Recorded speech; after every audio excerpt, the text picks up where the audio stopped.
NFL free agency is literally right around the corner, and you know there's going to be a lot of really good Browns news and rumor stories coming out. So make sure you are staying locked in by subscribing to the channel. We're so close to reaching 33,500 subscribers.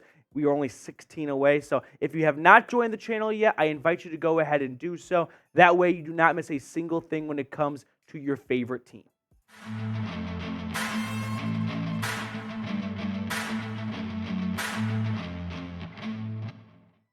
Welcome on in to the Cleveland Browns Report by Chat Sports. Matthew Peterson here breaking down the latest on your favorite team. And we've got a very intriguing show, I think is the word I want to go with on today's episode.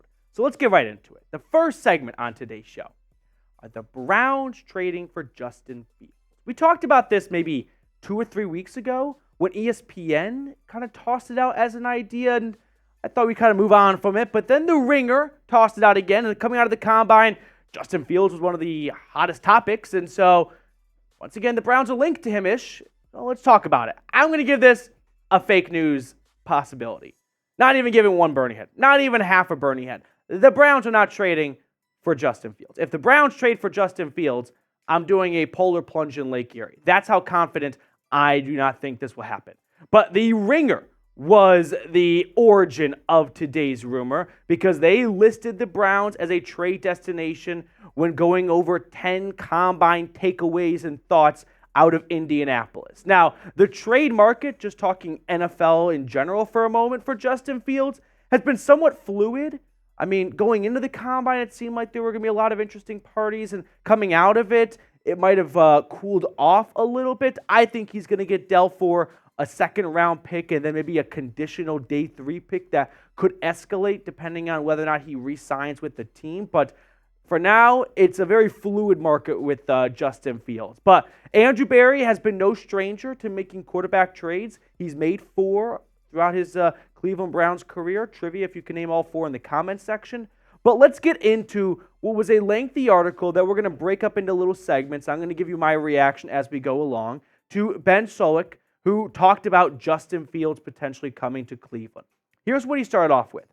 One landing spot for Fields that I haven't seen mentioned much anywhere, but that I really like is Cleveland. I don't think the Browns have a good quarterback on their roster. See all of Deshaun Watson's film since he returned from suspension. Let's pause it right there. All of Watson's film? I think what Ben's trying to do here is he's trying to extinguish the people that say, look at Deshaun Watson's stats from 2023. He went 5-1 as a starter. And, well, that doesn't really tell the whole story since he only threw 5 passes in one of those starts against the Indianapolis Colts. I can understand how Deshaun Watson's stats from 2023 might not tell the entire story, but if you want to bring up film, Ben, let's bring up film. Let's roll the tape, if you will. Go back to when the Browns hosted the Tennessee Titans. And you can see here, we've got Amari Cooper working on the boundary. He's got press man coverage. There is no air between Amari Cooper and his man.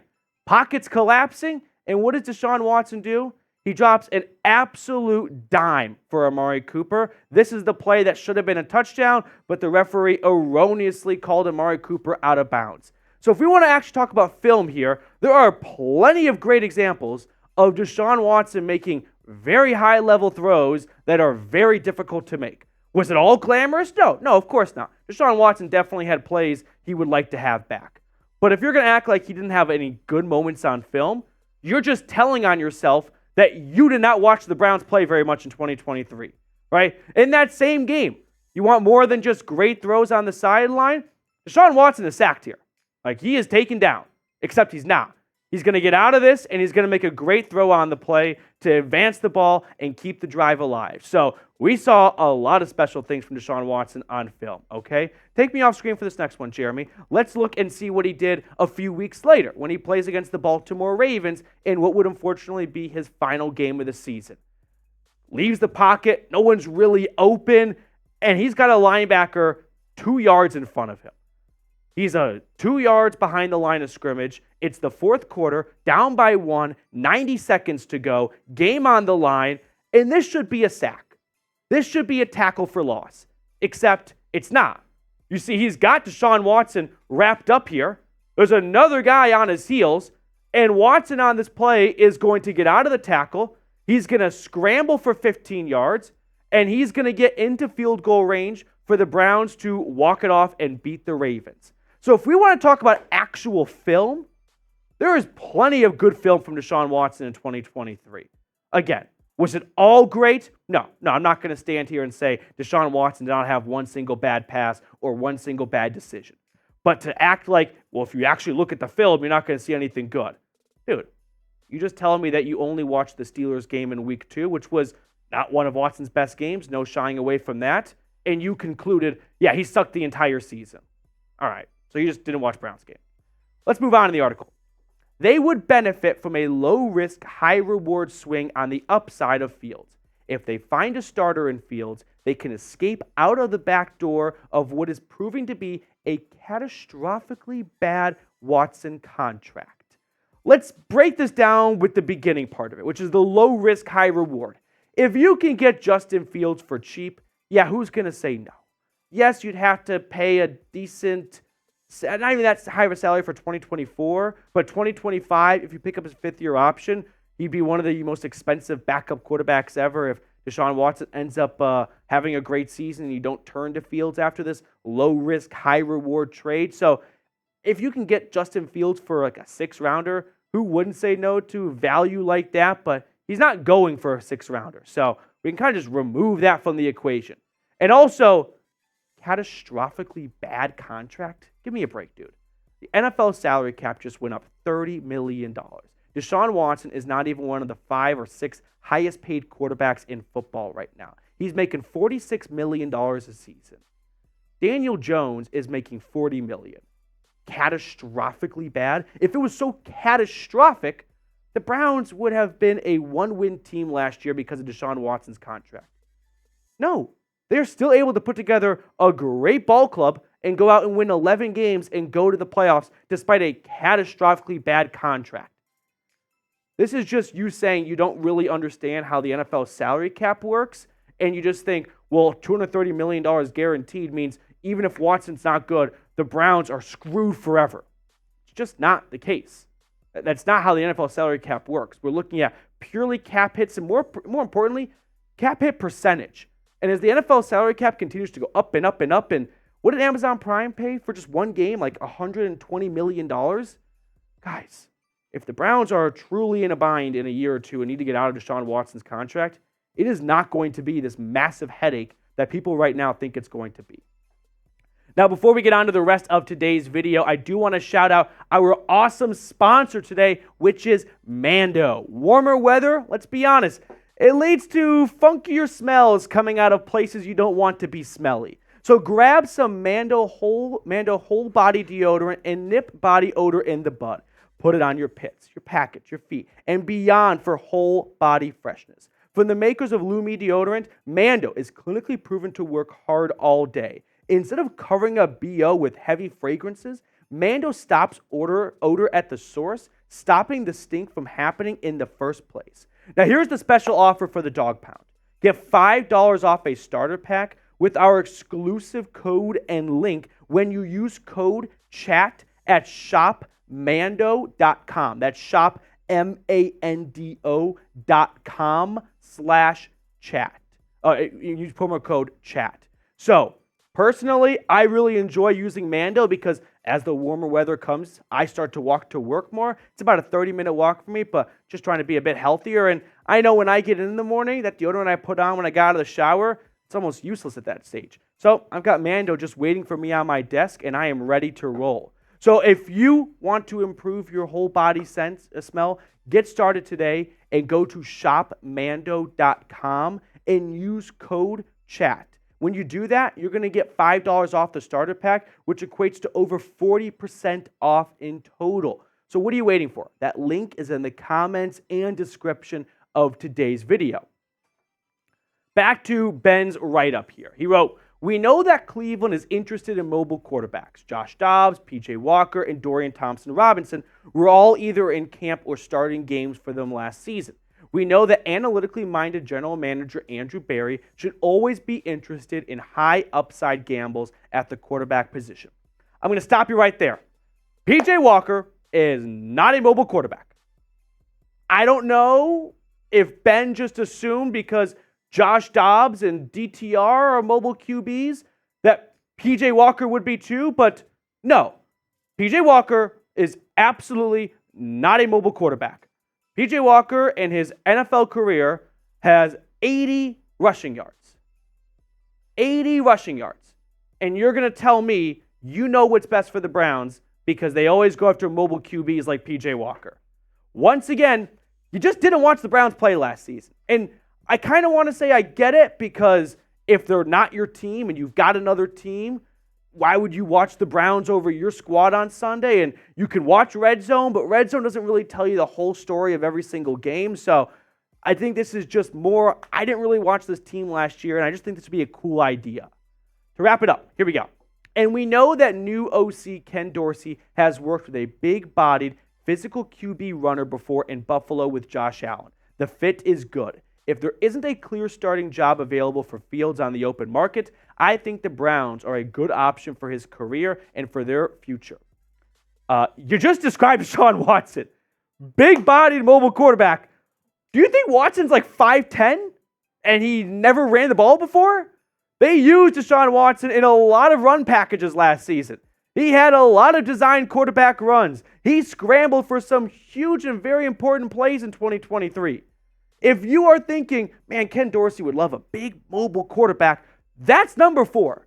And it can be Justin Fields too, but to act like Watson doesn't fit what Ken Dorsey is looking for in a quarterback, you just don't really know what Deshaun Watson's quarterback style is then. So let me know. Should Cleveland trade for Justin Fields? I think Justin Fields is going to have a great NFL career. I think ultimately it didn't work out in Chicago for 2 reasons. One, the coaching staff failed him, his offensive coordinator was abysmal, and he got drafted into a shitty situation with his head coach and GM getting fired less than a year later. And 2, they won the lottery by getting the Panthers' first-round pick, which turned into number 1 overall with Caleb Williams in that draft class.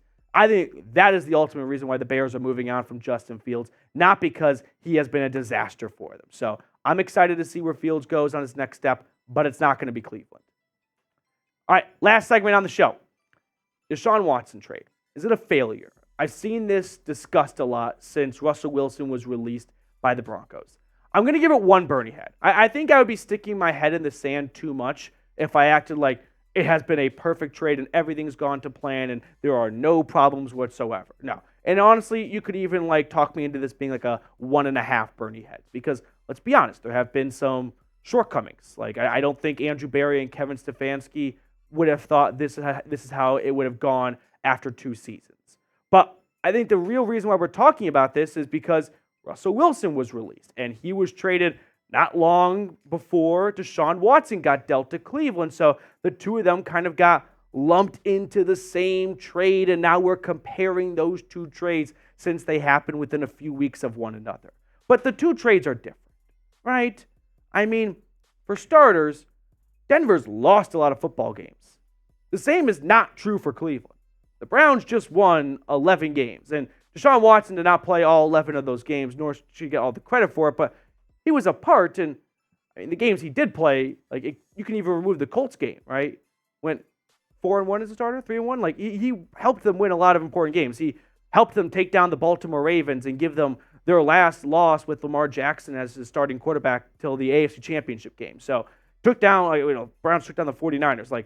I don't think it's fair to compare the 2 trades simply because they took place 2 or 3 weeks apart. Now, as for the trade package, somewhat similar. Denver gave up 2 firsts, 2 seconds. The Browns did not give up 2 firsts and 2 seconds, but they gave up 3 first-rounders. So in the same neighborhood, if you will. But the Broncos, a.k.a. Sean Payton, cutting Russell Wilson, I don't think should factor into evaluating Russell Wilson's trade, Deshaun Watson's trade. The reason being is Sean Payton came into Denver, gave it a year with Russell Wilson, knew that was not going to be the guy that's going to help him win his second Super Bowl, and he has the richest owners in the NFL with the Walton Penner Group, the Walmart heir, essentially, and they were willing to eat $39 million in cash. If Sean Payton doesn't have that type of ownership, Russell Wilson's not going anywhere. Like, Russell Wilson last season improved from 2022. He is still a starting quarterback in this league. But because Sean Payton does have the richest owners in the NFL that will greenlight an $85 million dead cap hit, he was able to get his way and move on from Russell Wilson. Without that, Russ is not getting released, and we're not having this conversation today. So I don't think it's fair to compare the two at all. Now, this is a huge season for Deshaun Watson. Like, 2024 is make or break. And ultimately, a lot of this comes down to whether or not Deshaun Watson can, stay healthy, can be available. And that's a huge, important trait and ability to have, is the best ability is availability. So step one for Watson is, like, let's just stay on the field for more than, 2 or 3 games. The last time he played, I think it was 6 games in a row, was his first 6 games in Cleveland.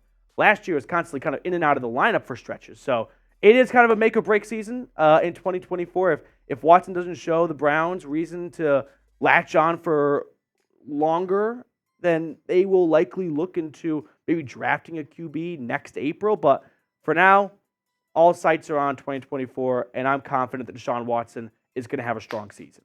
So let me know, is the Watson trade a failure? You say yes or no. Just point blank, gun to your head. I think it's a little bit too early to say. It's been 2 years out of a 5-year contract. We're not even really at the halfway mark, if you will. And last season, he gets hurt. Like, if getting injured constitutes a failure, which maybe that does, then yeah, we're trending in that direction. But if we're talking about his impact on the field, it definitely hasn't been what he played like in Houston. But I don't think it's been a failure. All right, to wrap up the show, let's pick a card. We have producer Jeremy Chuggs hanging out with us today. Jeremy, which card do you want to go with? I'm feeling 4 of clubs. 4 clubs? 4 of clubs. All right, I like it. Let's go. Oh, I just dropped like 5 cards. All right, let's go with the 10 of diamonds. One more cut. No. 7 of hearts. 7 of hearts. All right. I knew it. That will do it for us on today's episode. Thank you guys so much for tuning in. We're going to sign off, and we will catch up with you all later. If you have not subscribed to the channel, please consider going ahead and doing so.